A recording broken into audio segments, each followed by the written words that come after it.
como en el orden del día, explicar un poco la correlación que pudiese existir entre las ponencias que hemos venido presentando en el seminario y las del día de hoy.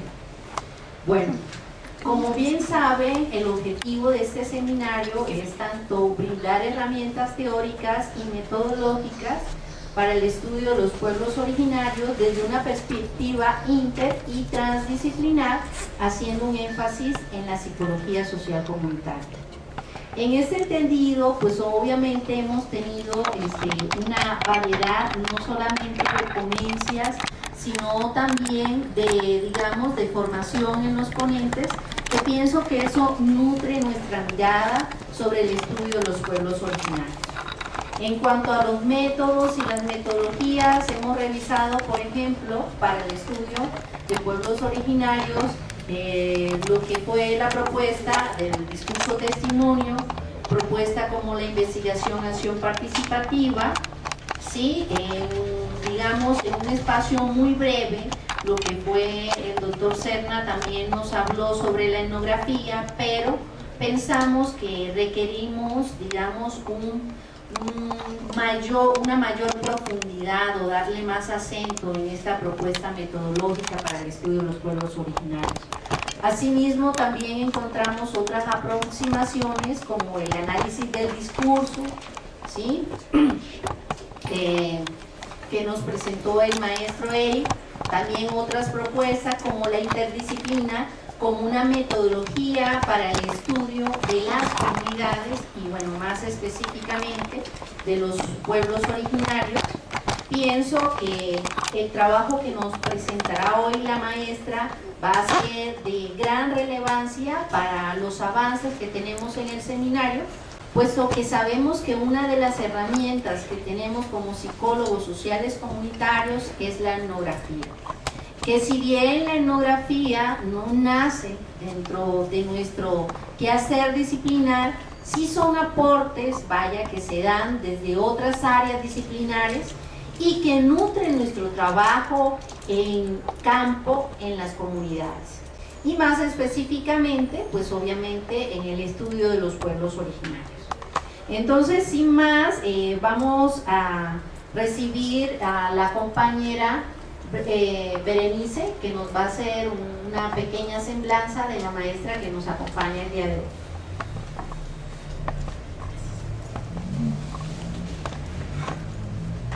Buenas tardes y bienvenidos nuevamente a la sexta sesión del Seminario Permanente de Psicología Social Comunitaria, una aproximación al estudio de los pueblos originarios. El día de hoy contamos con la distinguida presencia de la maestra María Teresa Romero Tobar, quien es licenciada en Antropología Social por la Escuela Nacional de Antropología e Historia, maestra en Antropología Social por la Facultad de Filosofía y Letras y el Instituto de Investigaciones Antropológicas de la UNAM, y es doctorante en Antropología por la Facultad de Filosofía y Letras y el Instituto de Investigaciones Antropológicas también de la UNAM. Actualmente se encuentra adscrita al posgrado de Humanidades y Ciencias Sociales en la Universidad Autónoma de la Ciudad de México. Entre sus líneas de investigación se encuentran la tradición cultural mesoamericana, etnografía de la ciudad y pueblos originarios de la Ciudad de México. Dentro de su labor investigativa se encuentran proyectos tales como la etnografía de los pueblos originarios de la Ciudad de México y cambio y permanencia cultural en el pueblo de los Reyes, Coyoacán. Como parte de su labor investigativa ha impartido cursos tales como Teoría de la Cultura y Antropología en la Maestría de Ciencias Sociales de la UACM, Descripción Etnográfica en la Maestría de Ciencias Sociales también de la UACM, y así como el curso de pueblos originarios de la Ciudad de México en la misma institución. Asimismo, su productividad académica incluye distintas publicaciones, tanto en revistas especializadas como en libros, en donde ha participado como autora y colaboradora, entre los cuales podemos mencionar Memoria y Defensa de los Panteones Comunitarios del Distrito Federal, Antropología y Pueblos Originarios de la Ciudad de México, Las Primeras Reflexiones, La Mayordomía de los Reyes, Coyoacán. En esta ocasión, la maestra Romero se encuentra con nosotros para presentar la ponencia Una estrategia etnográfica para el estudio de los pueblos originarios. Por favor, recibámosla con un fuerte aplauso.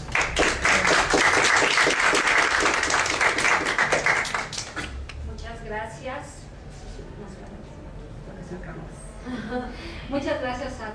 especialmente a Catherine, que me distingue con la invitación a participar en el proyecto y en este seminario, al cual yo accedo con mucho gusto, ya que parte de la experiencia de trabajo en los pueblos originarios ha consistido justamente en la participación y enriquecimiento de diversas perspectivas de estudio y de posicionamiento teórico para poder tener una mirada más amplia de lo que son estas comunidades. Bien, en esta presentación voy a compartir algunas reflexiones reflexiones sobre la investigación etnográfica que es realizada en la Ciudad de México a lo largo de 11 años. En este tiempo he compartido experiencias de trabajo en campo y datos etnográficos sobre la cultura de los pueblos originarios de la Ciudad de México con el grupo de compañeros que respondimos a la convocatoria del doctor Andrés Medina Hernández en el Seminario Permanente de Etnografía de la Cuenca de México que se ha realizado en el Instituto de Investigaciones Antropológicas de la UNAM. La presentación está organizada en 3 apartados. El primero,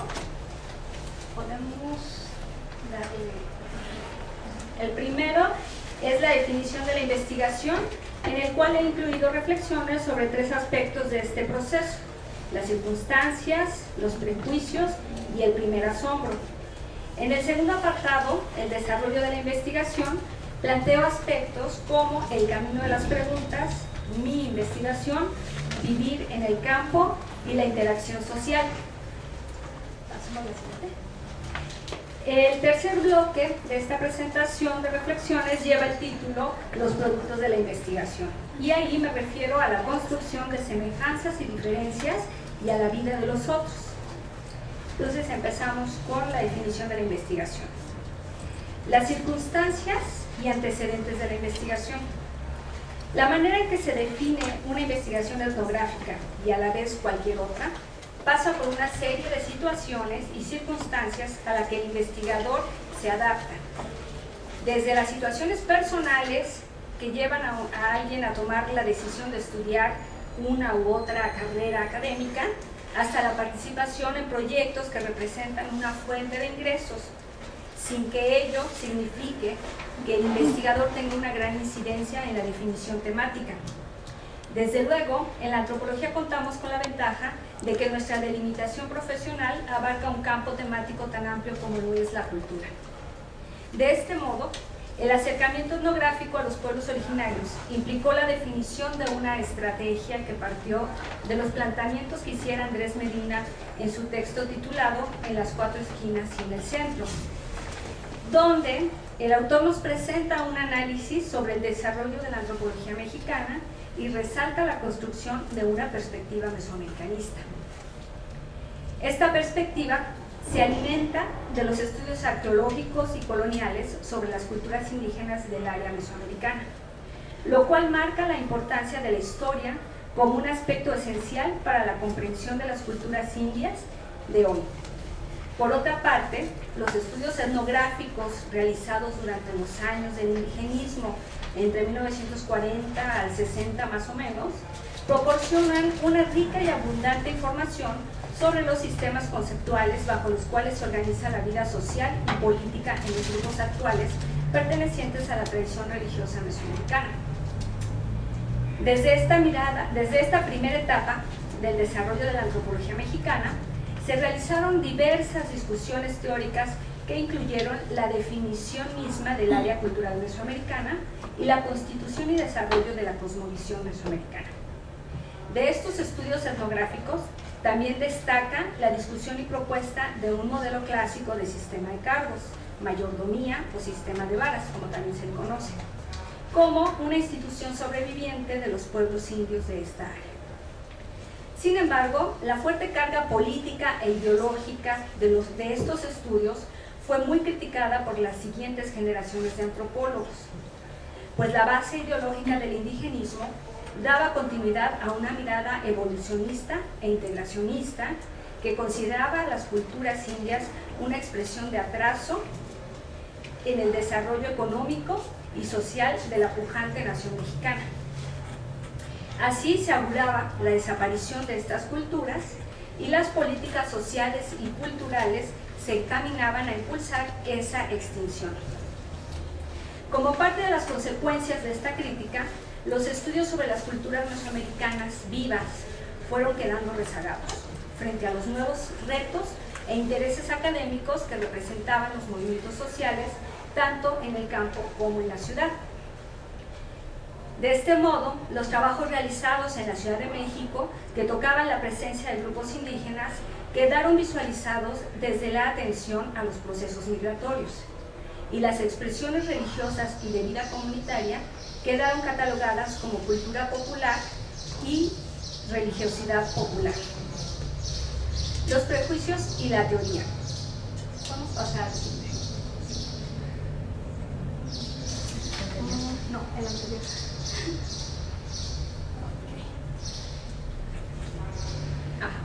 La teoría como sistema de ideas sobre los procesos culturales que nos auxilian a mirar con mayor profundidad determinado aspecto de la cultura, conlleva el manejo de juicios previos. Estos prejuicios científicos son herramientas para la construcción de nuestro objeto de estudio y para la observación misma.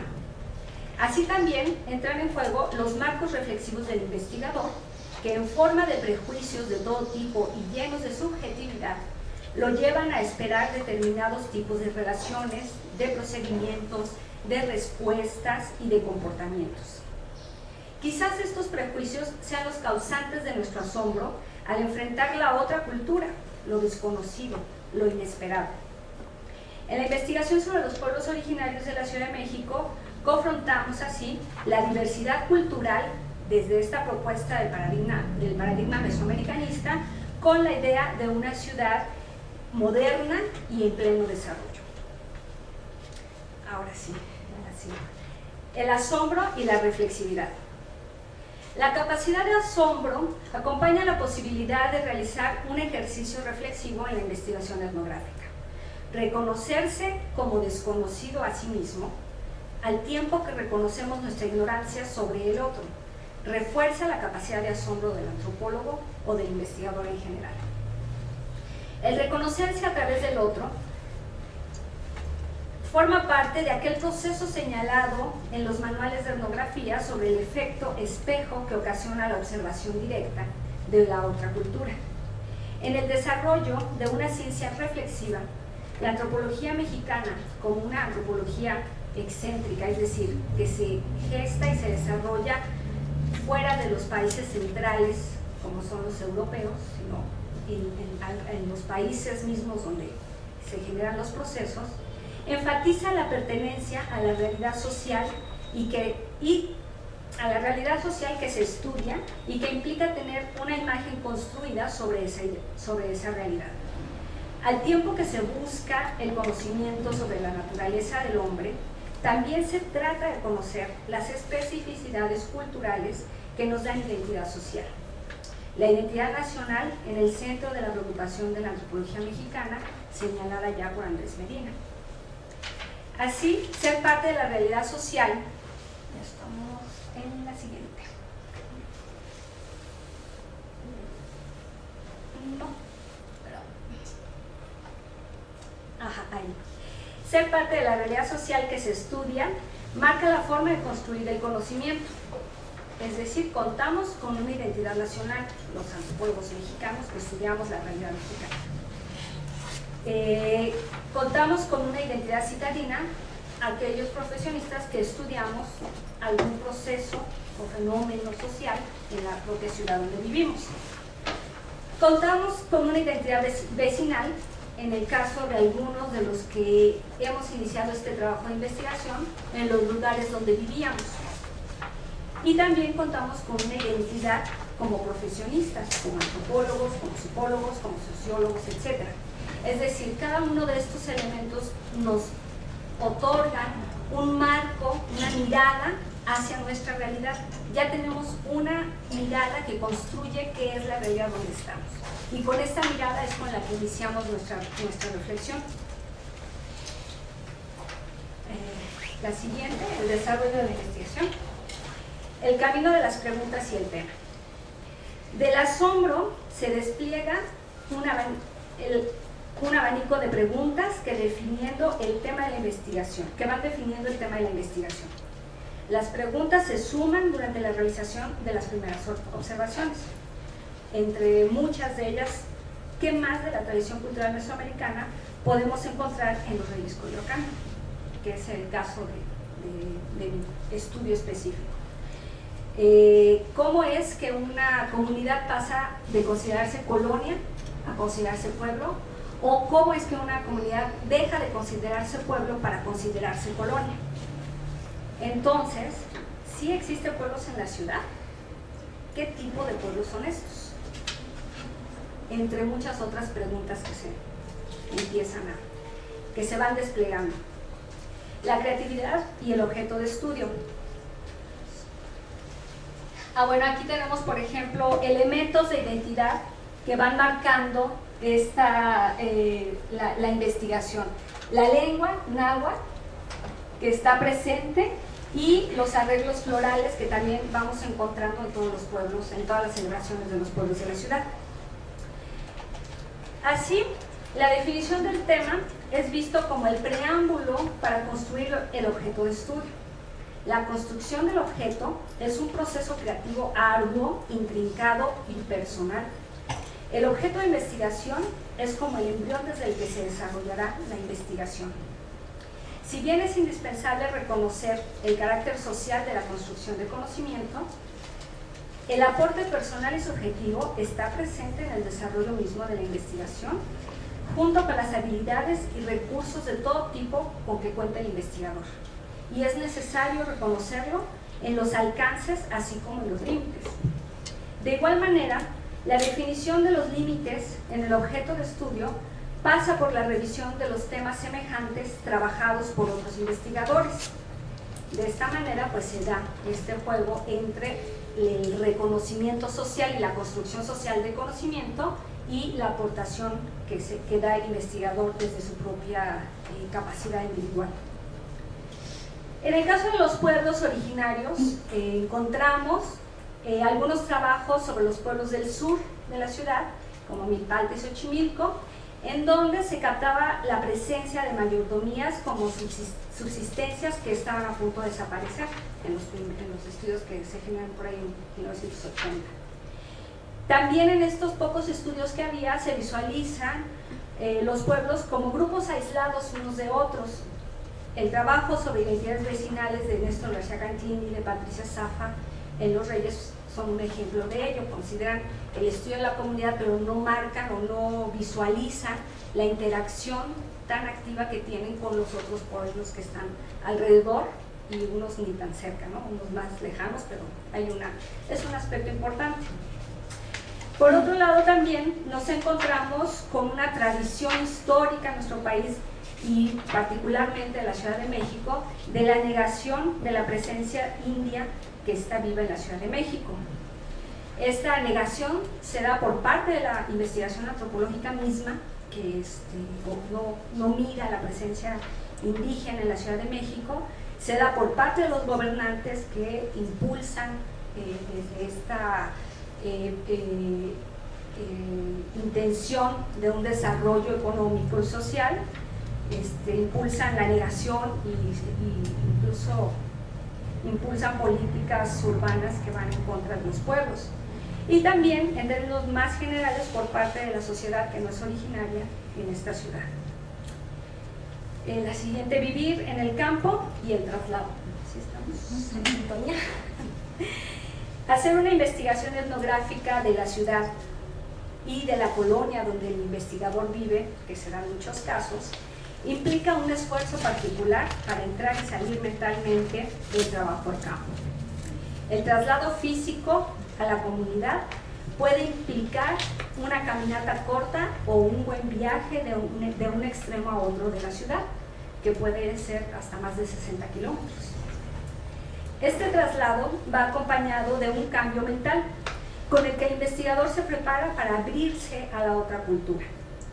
A través de la construcción del objeto de estudio se ha identificado un espacio social desconocido, que ocupa un territorio por el que ha pasado en su cotidianidad en su ir y venir por la ciudad, pero que ahora es desconocido. De esta manera estamos marcando el proceso de apertura frente al otro, aunque el otro puede ser nuestro vecino o estar en la siguiente colonia o en la otra delegación, ¿no?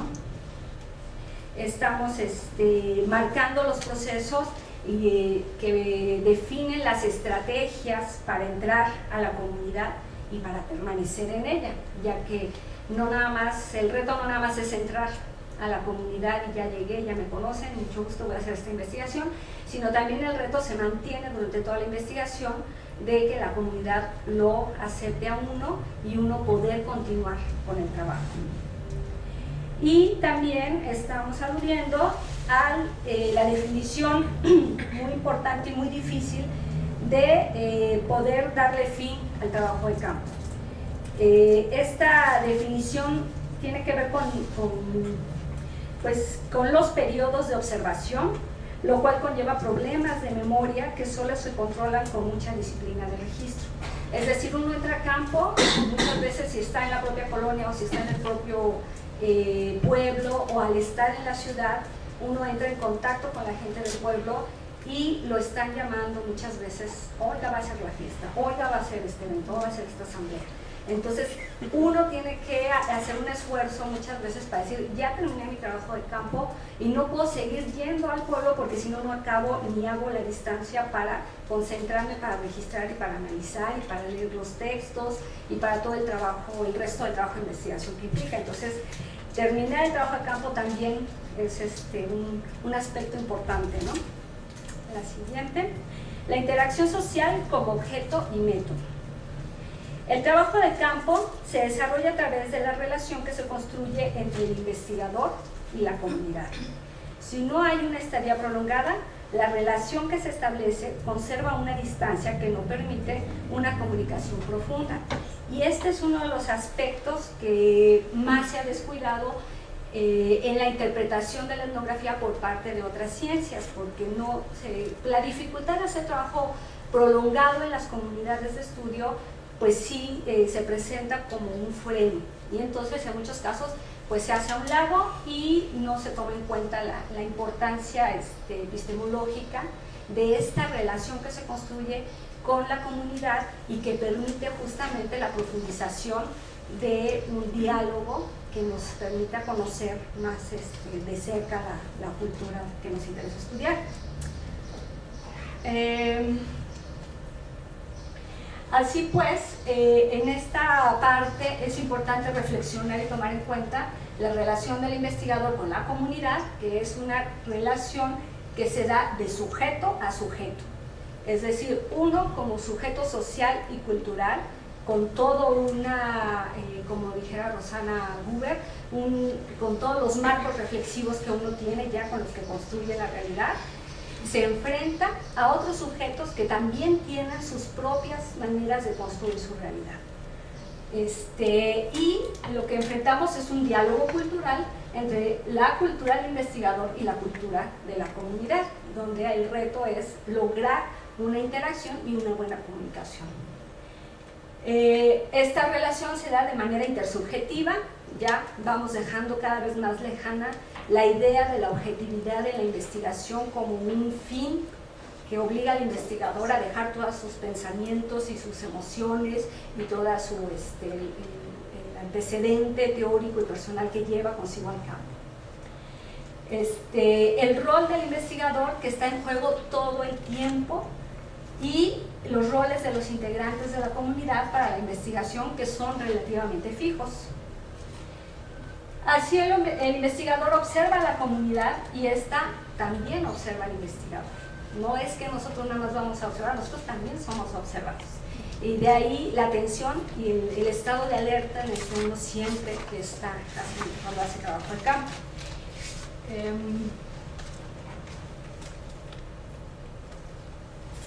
Los productos de la investigación. Las semejanzas y diferencias. Las primeras definiciones. La observación etnográfica busca la definición de semejanzas y diferencias para caracterizar a los diferentes sistemas culturales. Bajo su condición de excentricidad, La etnografía en México y en específico la investigación en los pueblos de la ciudad bajo esta perspectiva aporta una nueva mirada que permite distinguir a grupos sociales con una riqueza cultural invisibilizada. La vida del otro, el registro y la sistematización de datos. El registro etnográfico recopila información densa que nos permite acercar a la vida del otro. Nos permite comprender la otra cultura, nos permite descifrar el marco de reflexividad del otro. Desde el diálogo cultural, la interpretación de los pueblos originarios de la Ciudad de México busca que el otro se reconozca también en las descripciones que elabora el investigador y así pone a prueba su acercamiento y análisis científico. De esta manera se producen diferentes tipos de documentos que tienen que ver, que involucran al destinatario de estos trabajos. Uno puede ser un documento que contenga información que esté dirigida a la comunidad. Este tipo de documentos no es el mismo que se va a producir cuando producimos documentos que están dirigidos a los funcionarios o a los gobernantes, o cuando producimos documentos que están dirigidos a la comunidad académica. Tienen diferencias importantes, aunque estén hablando del mismo tema, de los mismos aspectos.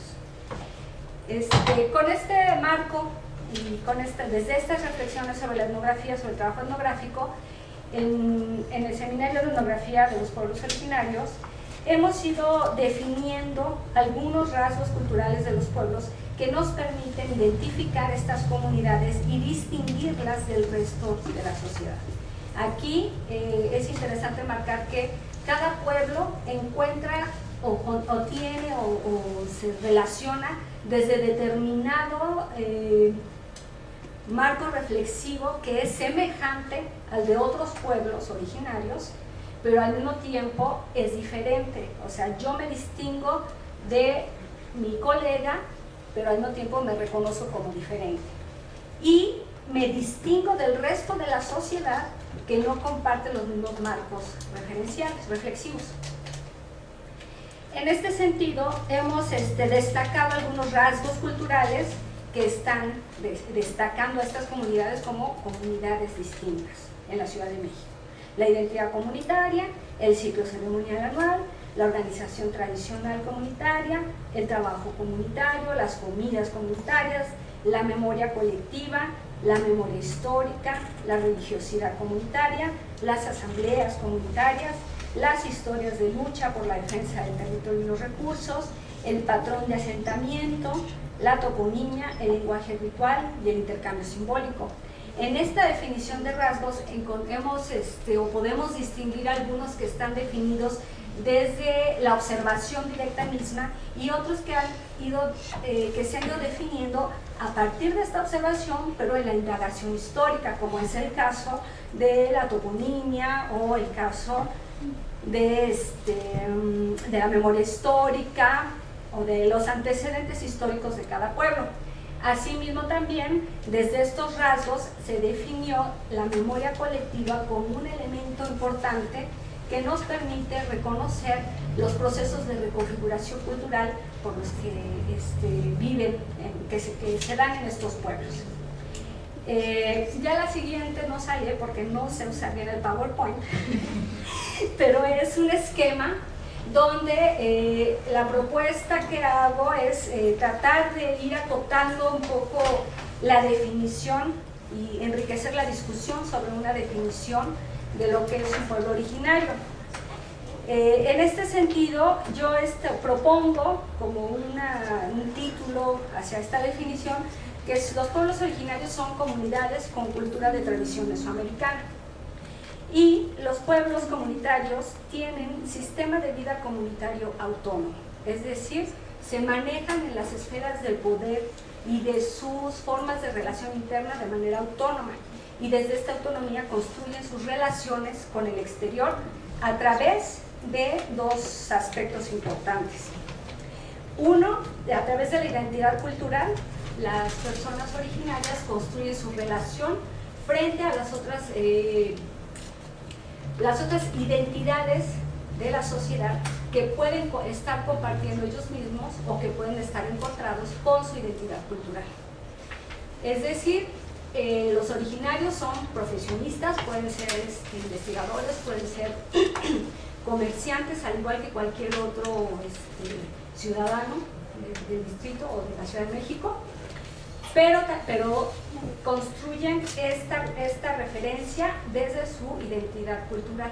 También se diferencian. Sí, soy comerciante, soy estudiante de la UNAM, pero también soy originario de este pueblo.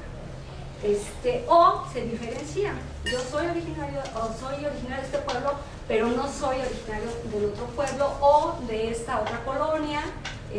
Construyen desde esta identidad cultural estas identificaciones. También en este proceso y en esta construcción de relaciones con la sociedad está atravesada por el pensamiento religioso propio, comunitario. Es decir, las ceremonias religiosas que se realizan en los pueblos están al margen del canon católico. Incorporan elementos de la liturgia católica, las bendiciones, las misas, la guardita, están dentro del sistema religioso de los pueblos originarios. Pero la organización, la forma de realizar, los tiempos de realizar las ceremonias religiosas están marcadas por la tradición comunitaria y vienen de esta tradición que se ha reconfigurado generación tras generación, que se ha transmitido de una generación a otra. De esta manera, estos dos polos de la identidad cultural y el pensamiento religioso comunitario forman como dos vías de relación hacia el resto de la sociedad. Pero tenemos otras dos vías importantes que están muy activas en los pueblos. Una de ellas es la organización política.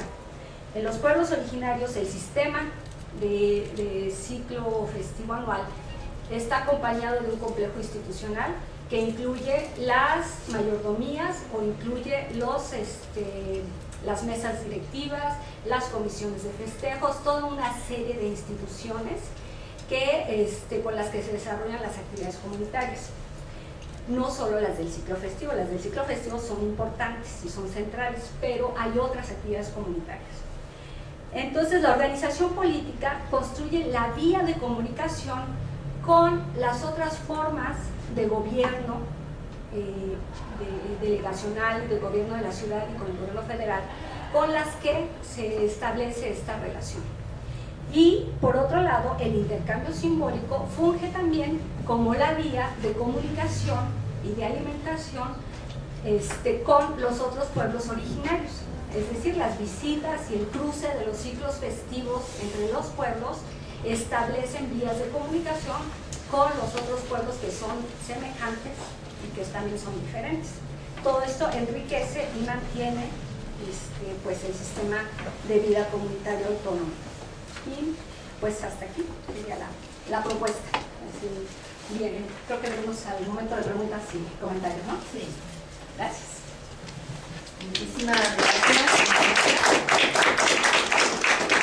Creo que vamos a tener un gran espacio para las preguntas, igual también para la discusión o las reflexiones. Entonces, por favor, ahorita le pasamos la voz al auditorio para que hagan sus comentarios.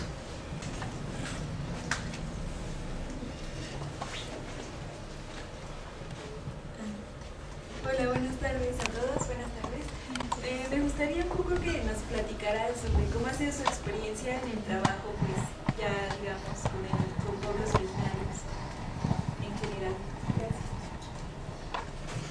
¿No podrías acotar un poquito más como a qué te refieres? Porque lo que presente es más o menos la experiencia general. Pues, no sé, ¿Cómo qué esperarías? Como investigadora, ¿cuál ha sido su labor en esos pueblos originarios? ¿Cómo se ha acercado, por ejemplo, a la comunidad y todo esto?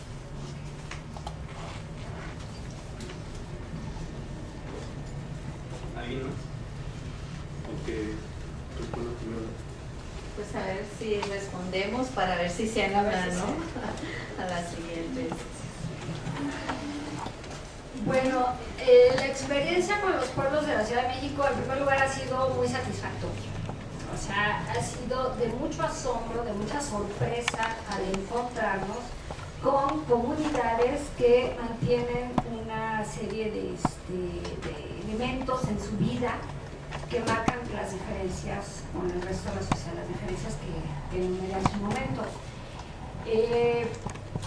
También ha implicado pues enfrentar un reto, en tanto estos aspectos que decía yo, el trabajo de campo se realiza desde la relación entre un sujeto y otro. Es decir, dejar a un lado las ideas de que el investigador va e investiga y se mantiene como en una esfera y desde ahí observa lo que hacen los demás, sino asumir, ¿no?, de lleno que somos sujetos también con estos marcos referenciales que contienen prejuicios, que contienen ideología, que contienen obstáculos para el desarrollo de la misma investigación y desde ahí de enfrentar el reto de comunicarse con la gente de los pueblos.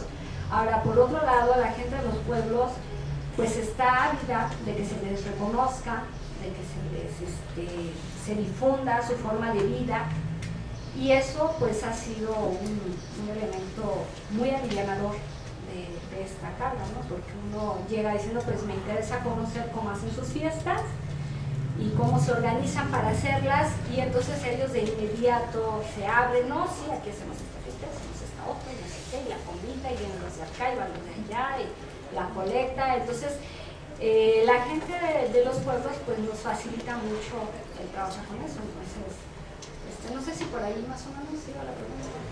O sea, son retos por todos lados. ¿Alguna otra pregunta, reflexión? Aclaración. Los que están haciendo su tesis sobre pueblos originarios, ¿verdad?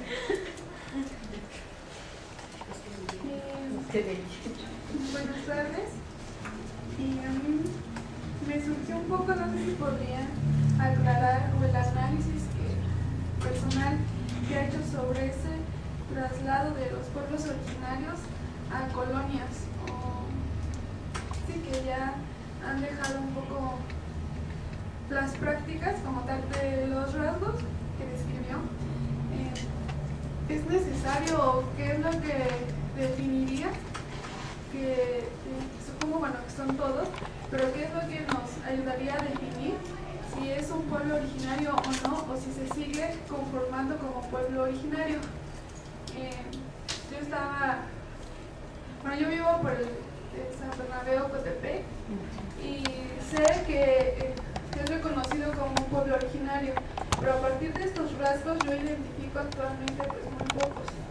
Entonces no sabría, digamos, ver cómo se sigue sustentando como pueblo originario, o qué es lo que ha sucedido, o qué análisis hay ante como esa, qué posición podríamos tener frente a eso. ¿Alguien más?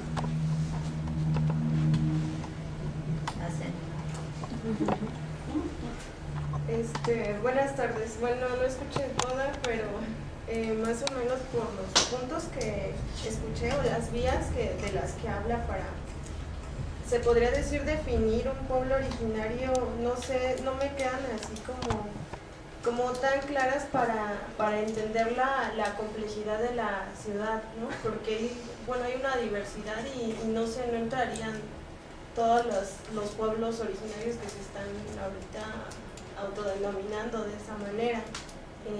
De hecho, hay algunos que pues ya no parecen tener ese arraigo mesoamericano. Entonces, no sé si me podría aclarar un poquito más sobre esos pueblos.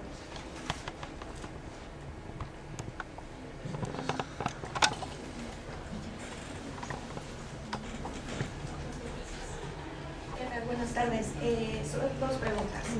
En un primer momento, respecto al estudio etnográfico, y un poco siguiendo la duda de mi compañera de aquí al lado, haciendo, digo, proyectando a un futuro, ¿como cuánto tiempo más tendría que pasar para que estos pueblos empezaran a desaparecer? Porque bueno, hablando un poco de que están ahí, pero que están en una constante interacción con otros grupos y que las tradiciones cada vez se van perdiendo. Entonces, no sé si la etnografía también proyecta esta parte hacia un futuro y decir, bueno, ¿en cuánto tiempo ya estos pueblos van a estar cada vez más, o sea, van a ser más minoría, por decirlo así, no lo quise decir así, pero cada vez van a ser menores y las tradiciones se van a ir perdiendo? Entonces, estos orígenes, pues ya en algún momento a lo mejor nuestros nietos no los van a ver. Es por una parte. Y la segunda parte sería, desde la perspectiva de la psicología comunitaria, este estudio de la etnografía, a nosotros, como ¿para qué nos podría servir como prevención o como un método para hacer psicología comunitaria? ¿Por dónde podríamos nosotros intervenir a partir de esta información que usted obtuvo en este tipo de análisis de estos pueblos? Entonces, básicamente, gracias. ¿Alguna otra pregunta o comentario? Bueno, a mí me gustaría saber un poquito más acerca de cómo es el intercambio simbólico entre los pueblos.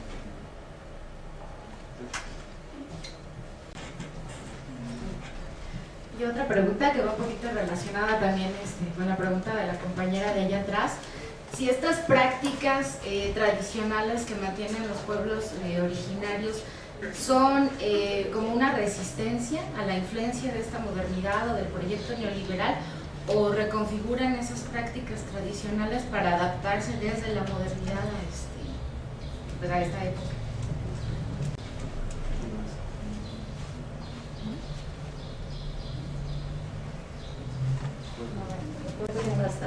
Ya tenemos bastante. A ver si logro contestar o aclarar todas estas preguntas, que algunas de ellas pues las comparto. Nos quedamos con lo de la colonia pueblo, ¿verdad? Y si son, qué tanto son pueblos y qué tampoco no, y que aquellos pueblos que tienen o no, que no tienen tanto arraigo mesoamericano. Bueno, aquí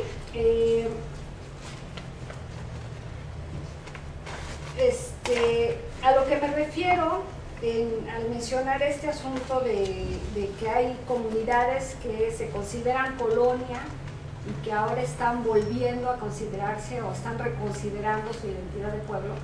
Es el caso, por ejemplo, de Santa Cruz Atoyac, ahí atrás de Plaza Universidad, o de San Lorenzo Xochimanca, que está a un lado de Galerías Insurgentes. Y en estos lugares quedan pocas familias originarias de estos espacios, pero ellos, siendo muy pocas familias y teniendo un ciclo ceremonial muy disminuido, en Xochimanca realizan 2 celebraciones importantes al año, nada más, pero con esas 2 celebraciones importantes reúnen a los que están viviendo ahí y llaman a los que viven fuera. Es decir, en estos pueblos el proceso de urbanización y de comercialización, la conversión de la colonia del Valle a una colonia de oficinas y de comercio importante de la ciudad, implicó la venta de los terrenos, ¿no? en un momento de su historia. Entonces muchos de los originarios se fueron a vivir a Iztapalapa, se fueron a vivir acá hacia el poniente, a diferentes lugares, pero mantienen el vínculo con las familias que están todavía ahí, las pocas familias que quedan ahí.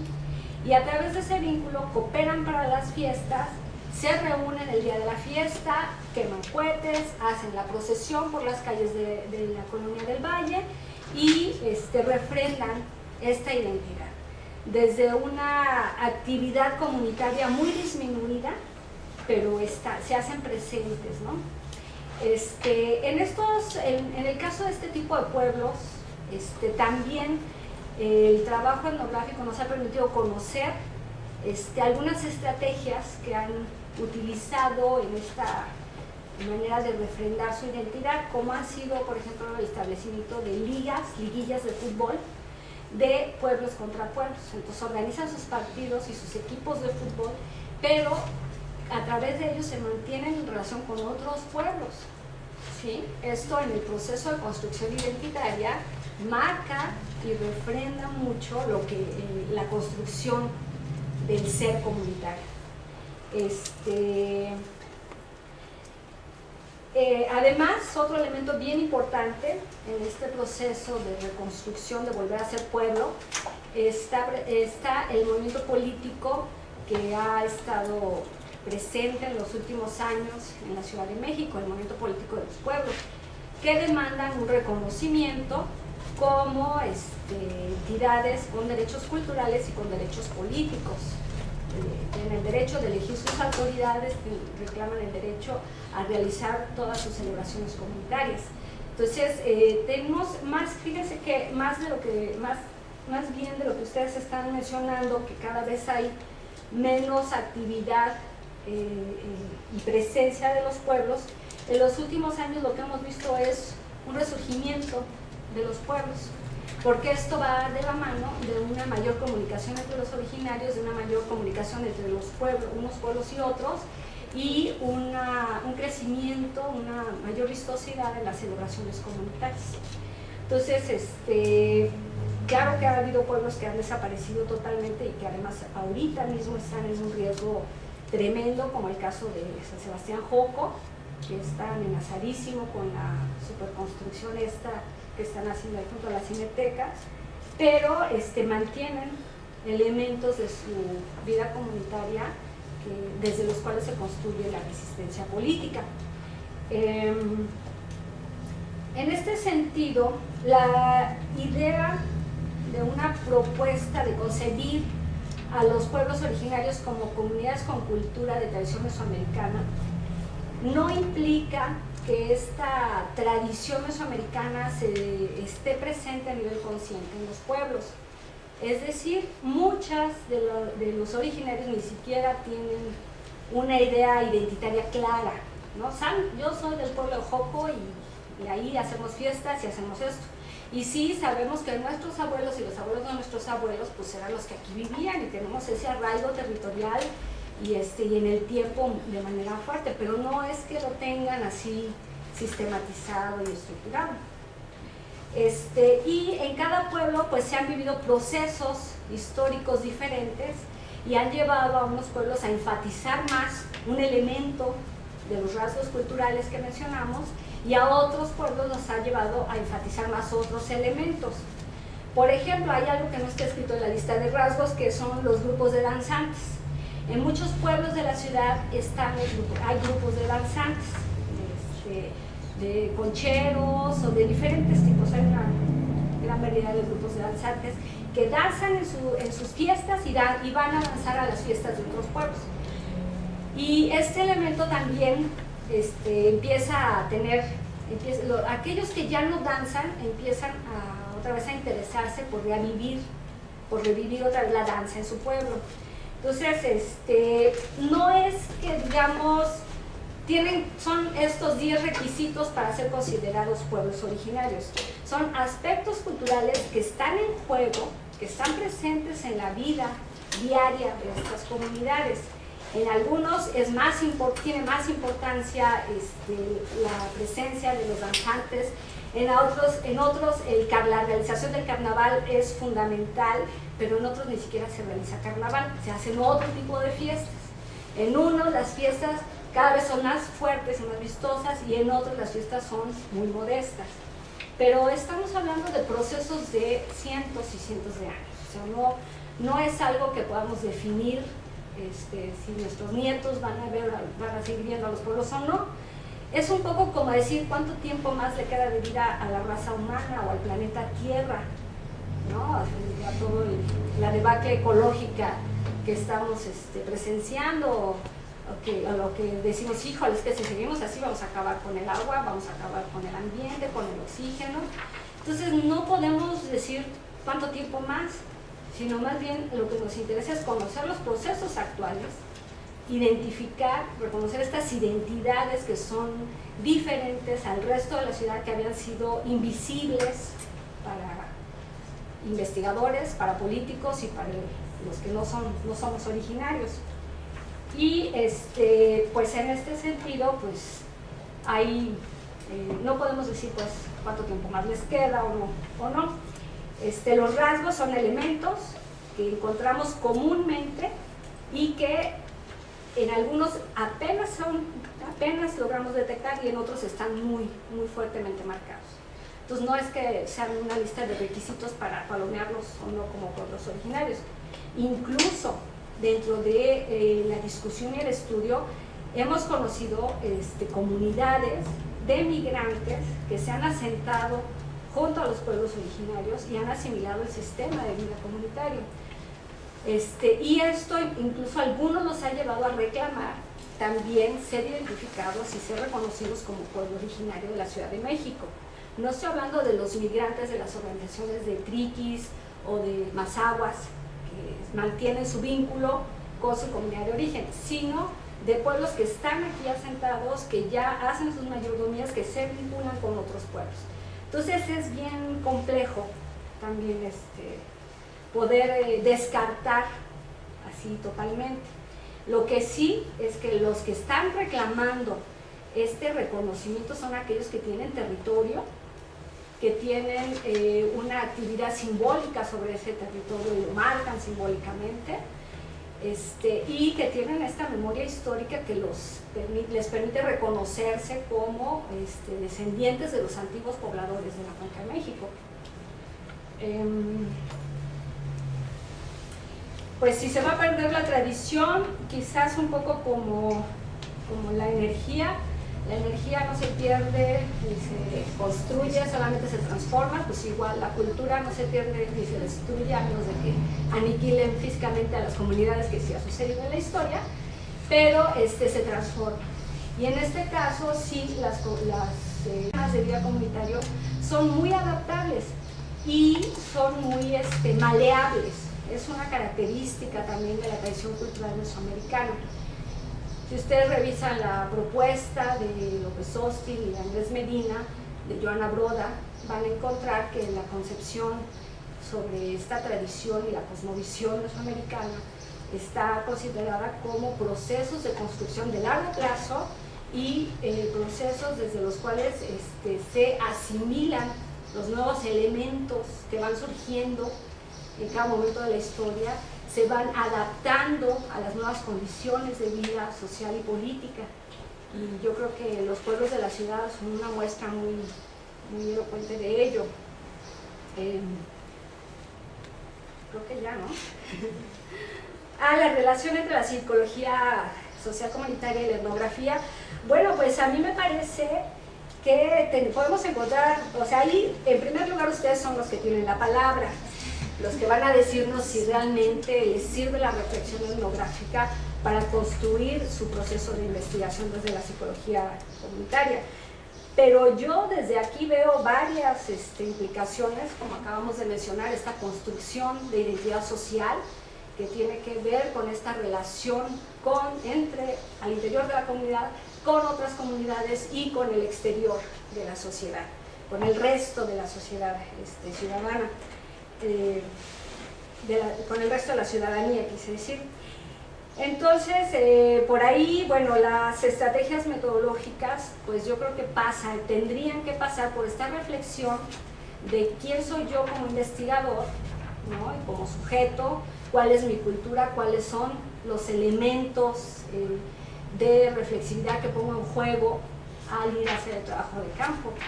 Estos elementos yo creo que son importantes para todo investigador que haga trabajo de campo, siempre y cuando el objetivo tenga que ver con profundizar el conocimiento de estas comunidades. Y el intercambio simbólico se refiere a la relación que se establece entre los pueblos.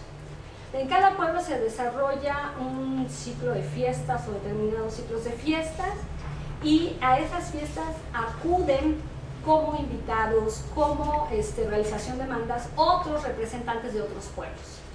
Entonces, si a las fiestas de los Reyes vienen los de Joco, los de Santa Catarina, los de San Francisco Culhuacán, etcétera, vienen, siempre acuden un montón de representantes. Los reyes está obligado, tiene un compromiso moral de acudir a las celebraciones de cada uno de estos pueblos. Entonces, en algunos casos se desarrolla estas visitas o intercambios, incluye no solo la visita, muchas veces incluye cooperación, pero lo que sí es cierto que está detrás de esta relación una relación que se da entre los santos, es decir, los representantes, los encargados de los santos, lo que hacen y al cumplir con esta obligación es porque le están cumpliendo al santo que tiene que ir a la fiesta de la Virgen de la Candelaria. O sea, no es que yo vaya porque a mí me estén invitando, sino el invitado es el santo, ¿me explico? Entonces, esta relación, este intercambio está a un nivel muy simbólico desde la religiosidad de los pueblos. Entonces, a través de este cruce, decía yo, de los ciclos festivos, es de donde se da este intercambio simbólico y donde se refrenda también estas identidades comunitarias, ¿no? Sí, no sé si abarqué todo. ¿Hay más? Anímense. Bueno, yo quería complementar un poco la cuestión de la relación entre psicología social comunitaria, la propuesta que nos hace la maestra María Teresa Romero. Y frente a eso, pues yo creo que hay que apuntar a dos cosas. El primero, ¿por qué estudiar desde la psicología social comunitaria los pueblos originarios? Y otro, sobre el método de intervención en el estudio de los pueblos originarios. Bueno, sobre el primer asunto, yo pienso que la realidad mexicana es muy diversa. Y dentro de esa diversidad encontramos en la Ciudad de México muchos sujetos o actores sociales invisibilizados por mucho tiempo, como son, por ejemplo, los pueblos originarios. Si bien la psicología en general se ha dedicado, por ejemplo, al estudio del individuo, al estudio de la familia, o la psicología social, el estudio de los grupos, los colectivos, ¿no? Ahorita nos hacemos la propuesta de estudiar a los pueblos originarios. Los pueblos originarios, ¿por qué? Porque tienen precisamente una identidad social. Tienen también un sentido de comunidad que per se, aún a pesar de los proyectos neoliberales y todo este proyecto capitalista que busca precisamente desvanecer, desestructurar los tejidos sociales, encontramos en la Ciudad de México lugares donde se puede rescatar ese sentido de comunidad. Y ese sentido de comunidad tiene un raigambre mesoamericano, que es lo más particular, ¿no? Muchos, de pronto, autores hablan sobre el declive de las comunidades, objeto de estudio de la psicología comunitaria, o sobre las transformaciones de las comunidades. ¿Cómo van cambiando las comunidades cuando vamos, por ejemplo, en una época donde empezó un proceso de industrialización del campo a la ciudad?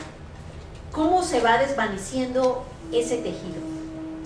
Sin embargo, encontramos hoy en día aún, a pesar de los procesos de industrialización, a pesar de un proyecto de modernización que va en contra de muchas de las comunidades, resistencias culturales presentes en los pueblos originarios. Y ahora, ¿de cuántos pueblos originarios estamos hablando solo en la Ciudad de México? De muchos. Pienso que entonces la psicología social comunitaria debe ofrecer un espacio al estudio de los pueblos originarios. Ahora, no es precisamente desde la psicología social comunitaria donde se empieza a indagar la comunidad como ese sujeto, porque ya no hablamos de objeto de estudio, sino ese sujeto de estudio, ¿no? Hay otra tradición detrás. Y dentro de esa tradición están los estudios obviamente antropológicos. Entonces, en la medida de que miramos digamos, la realidad social y la realidad de una comunidad, no solamente como campo de acción de un psicólogo social comunitario, porque en una comunidad puede estar un psicólogo, puede estar un trabajador social, un antropólogo, en fin. La comunidad es un sujeto de estudio de muchas disciplinas, pero también un sujeto a intervenir de muchas disciplinas. Pienso que por eso es necesario establecer un diálogo interdisciplinar con disciplinas, por ejemplo en este caso como la antropología, que ya anteceden a los estudios de los pueblos originarios. Eso en breve con respecto a eso. Por otro lado, ahora, sobre el método. ¿Será que para la psicología social comunitaria puede ser útil la etnografía? A ver, yo creo que la gran mayoría de psicólogos que estamos aquí presentes hemos ido a hacer trabajo de campo, ¿verdad? En el trabajo de campo, ¿cuál es uno de nuestros instrumentos fundamentales?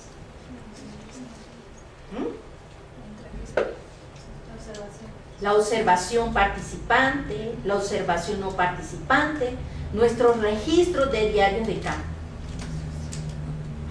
¿Y esto de dónde lo tomamos? ¿De la investigación y acción participativa? No. De la etnografía, compañeros. De la etnografía. Ahora, cuando vamos a hacer una intervención, vaya, no para cualquier intervención nos sirve la etnografía. ¿Por qué? Eso depende del objeto de nuestra intervención. Por eso, precisamente en este seminario hemos tenido a diversos ponentes que nos dan una aproximación de cómo poder intervenir. Por ejemplo, si nuestra intervención va a estar guiada a generar procesos de transformación social, podríamos utilizar algunos elementos de la etnografía en un primer momento para el proceso de familiarización con la comunidad, ¿no? Y el proceso de problematización con la comunidad, que nos habla Marisa Montero, ¿verdad? Sin embargo, no necesariamente siempre se tiene que utilizar a fuerzas o es el método idóneo. Es uno de los métodos, ¿verdad?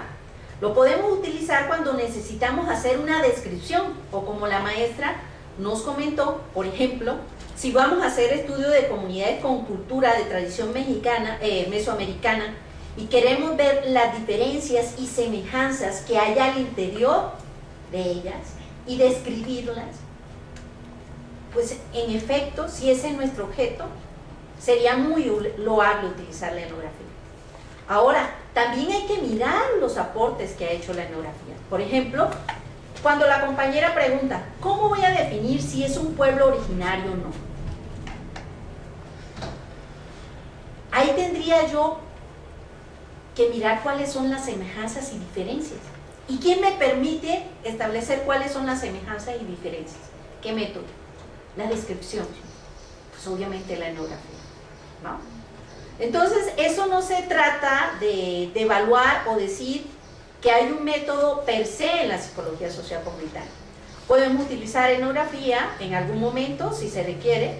Podemos utilizar, por ejemplo, discurso-testimonio. Podemos utilizar la investigación-acción participativa. Podemos utilizar la investigación-acción. Podemos utilizar varios métodos.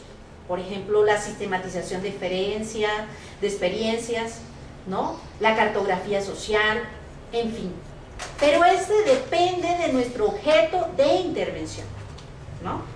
Y yo pienso que la antropología en este caso, pues obviamente es una disciplina a la que le debemos ya un campo que se abrió para nosotros, para hacer ese trabajo de campo, ¿no? Bueno, yo creo que ese era una especie de complemento, pues obviamente de la pregunta que nos hace la compañera, porque pues esa respuesta solo la puede hacer un psicólogo, ¿verdad? Es cierto. Si hay alguna otra pregunta, alguna otra reflexión, ¿sí? ¿No? ¿Alguna otra pregunta o reflexión que haya sobre esto? encontraron el vínculo de las lecturas con la plática.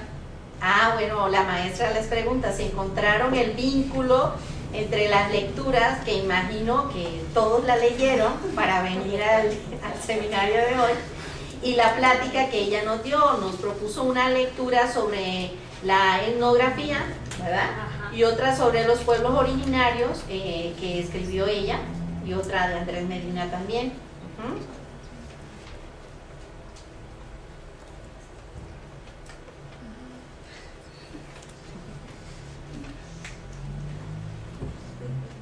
A ver, compañeros, ¿quién se anima? Bueno, no es control de lectura, o sea, si les generó alguna pregunta o cualquier otra pregunta sobre sus trabajos. Ajá.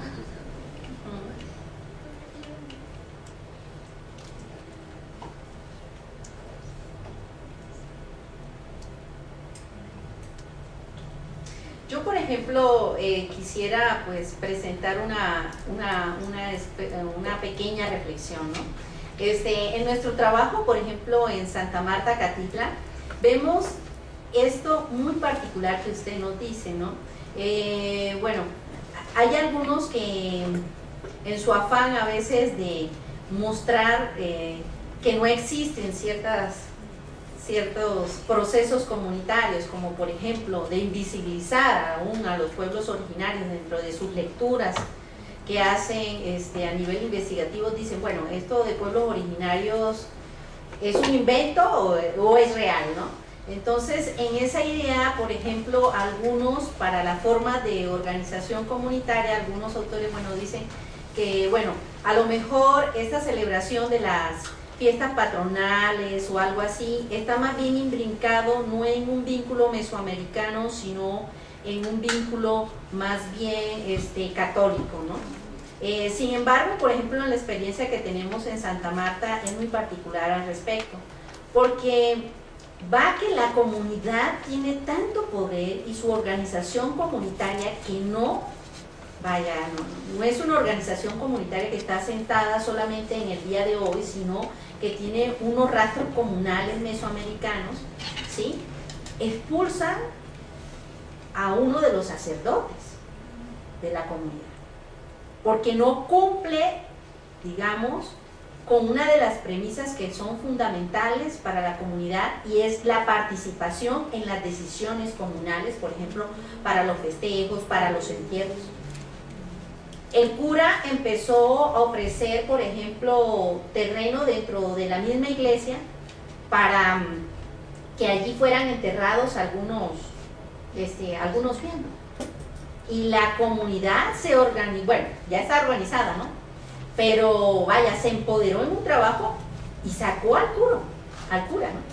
Entonces aquí podemos ver que no es precisamente por ser católico, bueno, cuando esa imagen de un cura en un pueblo, tú dices, oye, tiene mucho poder, mucha fuerza, pero aquí vale muchísimo más la tradición y la forma de organización comunal antes que eso, pues esas otras cosas, ¿no? Pues esa es una de las pequeñas reflexiones.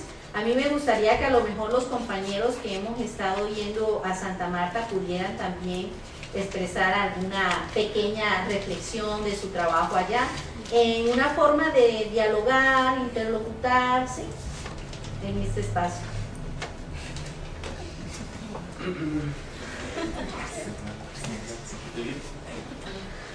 Bueno, pues más o menos también siguiendo sobre lo que usted mencionaba, identificamos como algunos rasgos o como obstáculos, los podríamos denominar, en el trabajo que hemos llevado.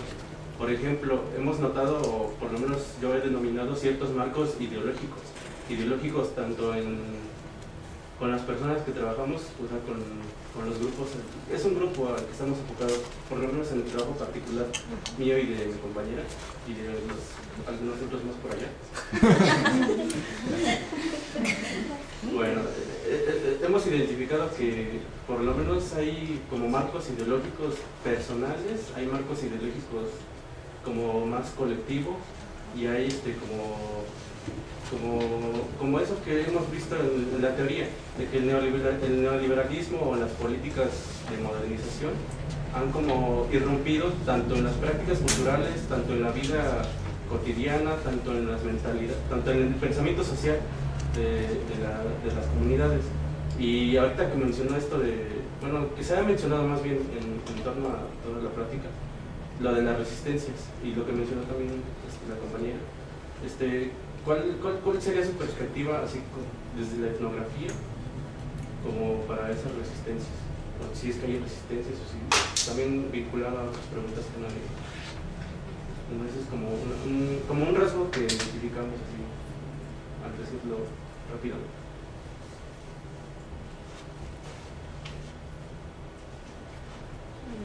Bueno, voy a comenzar a comentar sobre lo que plantea el compañero.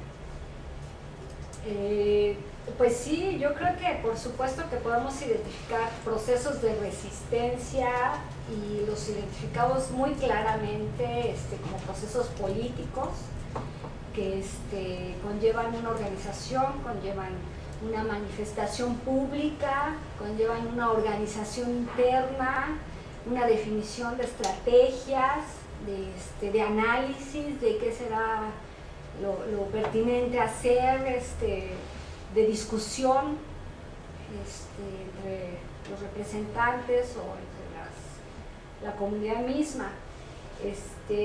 No es una idea de resistencia al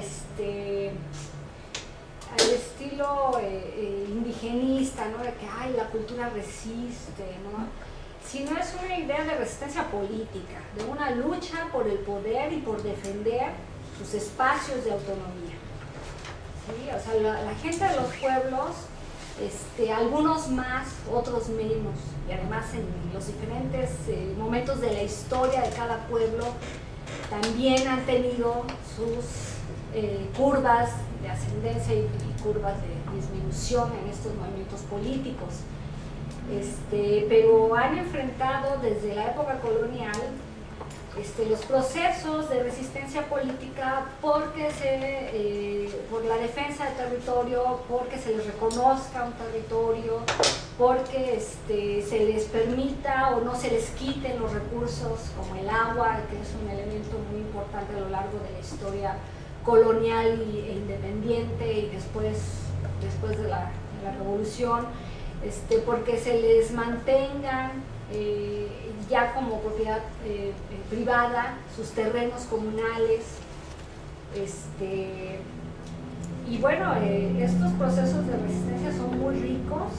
Yo creo que aquí los historiadores tienen también una materia de investigación muy abundante en los documentos históricos, pero en los procesos actuales, que tienen más que ver con los estudios de la cultura viva, pues también los encontramos, ¿no? De manera muy importante. Ellos se han resistido sistemáticamente en los últimos años a las iniciativas de ley sobre pueblos originarios que han surgido en la Asamblea Legislativa del Distrito Federal, y han propuesto otro tipo de reconocimiento que no estaba incluido en esas iniciativas de ley.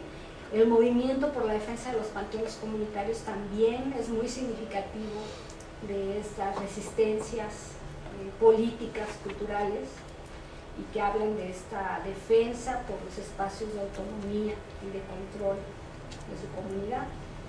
Entonces sí, desde luego que hay.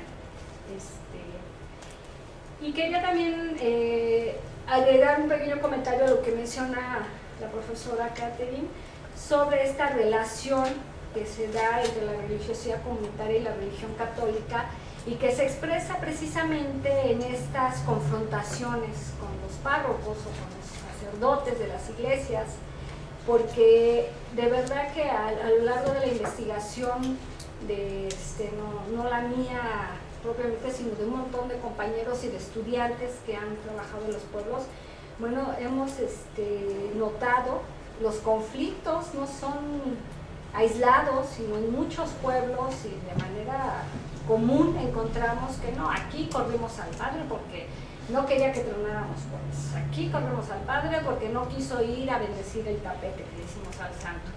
En los discursos, por ejemplo, esto sí fue bien interesante, de las homilías en la misa, cuando el padre hace su reflexión, no sé qué, me tocó en una misa el padre que cuestionaba pues esta adoración a muchos santos, ¿no? ¿Por qué adoran tantos santos?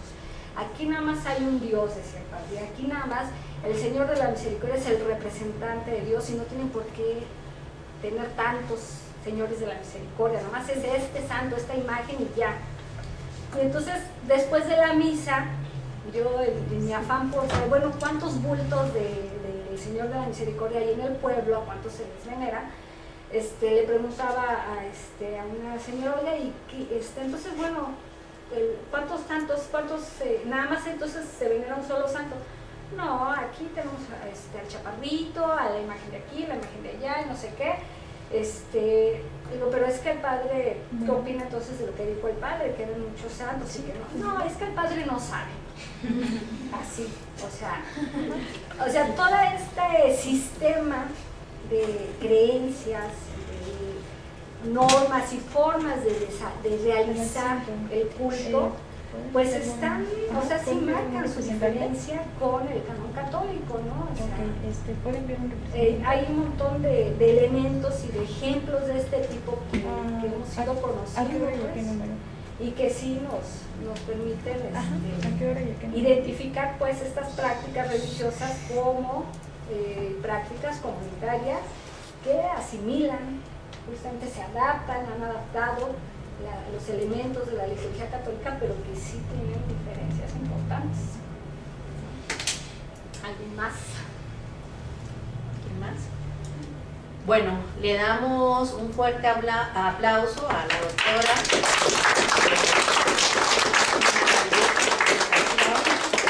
por su reconocimiento de parte del Seminario Permanente de Psicología Social Comunitaria, una aproximación al estudio de los pueblos originarios. ¿Sí? Entonces, a los compañeros los invitamos dentro de 15 días, exactamente el día 27 de mayo, va a estar el doctor Andrés Medina del Instituto de Investigaciones Antropológicas de la UNAM, que es también uno de los pioneros en este trabajo sobre pueblos originarios.